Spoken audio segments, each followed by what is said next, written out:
Hello students, in this video we are going to discuss about refraction through convex spherical surface when the light travels from denser to rarer medium and it forms a real image. Here is the convex surface A, P and B and the object is kept in the denser medium as per the question. Denser medium and the light that travels and it is incident at the point N on the surface APB.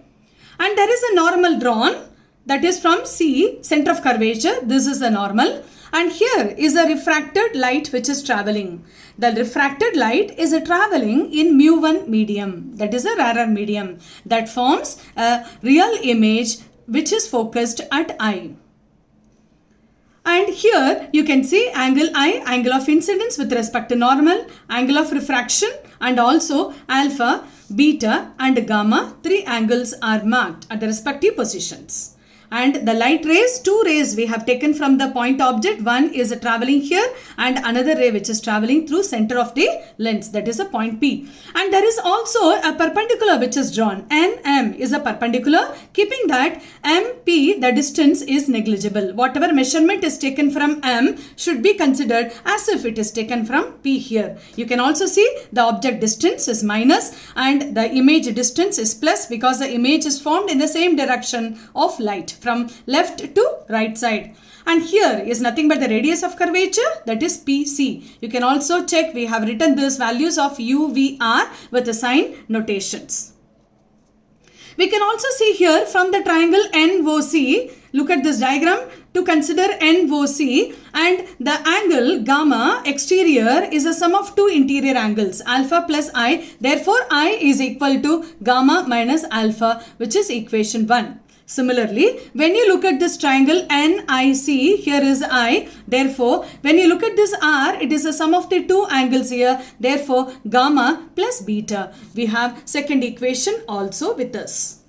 Now, all these rays are paraxial, so the angles I, R, alpha, beta and gamma, they are all taken as very small angles and hence, when we say tan alpha, it is alpha. Similarly, this is beta and also this is gamma. Let us write here the values for these alpha, beta, gamma with respect to the diagram, the ray diagram which we have drawn. So, this is going to be NM upon, when we write this for alpha, from here when we go here, so MO, this can be written with respect to center of the lens, therefore MO should be written as PO. We have taken M to O, it is nothing but P to O, therefore we have arranged. In the similar way, for tan beta, it is going to be, we are writing here MI, which should be written here as NM upon PI. In the same way, we are writing for tan gamma, there we can also write this as MC, which is to be written here as NM upon PC. Now, look at this. These three values are ready for alpha, beta and gamma. Now, you substitute these values for I and R, which we have already written in the equations 1 and 2. Therefore, I is equal to, angle I is equal to gamma minus alpha. Therefore, NM upon PC minus alpha, we have got here, this is NM upon PO. In the similar way, R is equal to gamma plus beta. Therefore, we are writing here NM upon PC and plus beta, that is NM upon PI. Please check whether we have substituted properly. This is gamma minus alpha and this is gamma plus beta and we have I and R written with us. Now, what is Snell's law? It is sin I by sin R. Otherwise, I by R for small values and that should be equal to the refractive index. Now, it should be the ratio of two refractive indices because we have the denser medium as well as the rarer medium.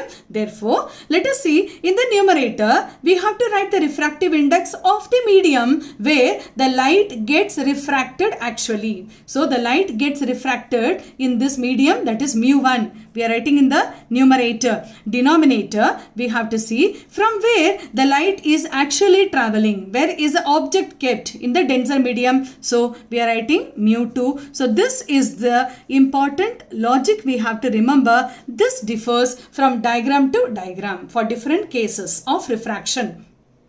and therefore we can cross multiply this step, that is mu 2I is equal to mu 1 into r. Let this be our equation number 3, where we have to substitute all the values of I and r. So when we substitute here mu 2, I am taking here outside the bracket, and I is equal to nm upon, see here, nm upon pc minus nm upon po, which is equal to mu 1 multiply mu 1 outside the bracket and write what is r here, nm upon pc and plus nm upon pi.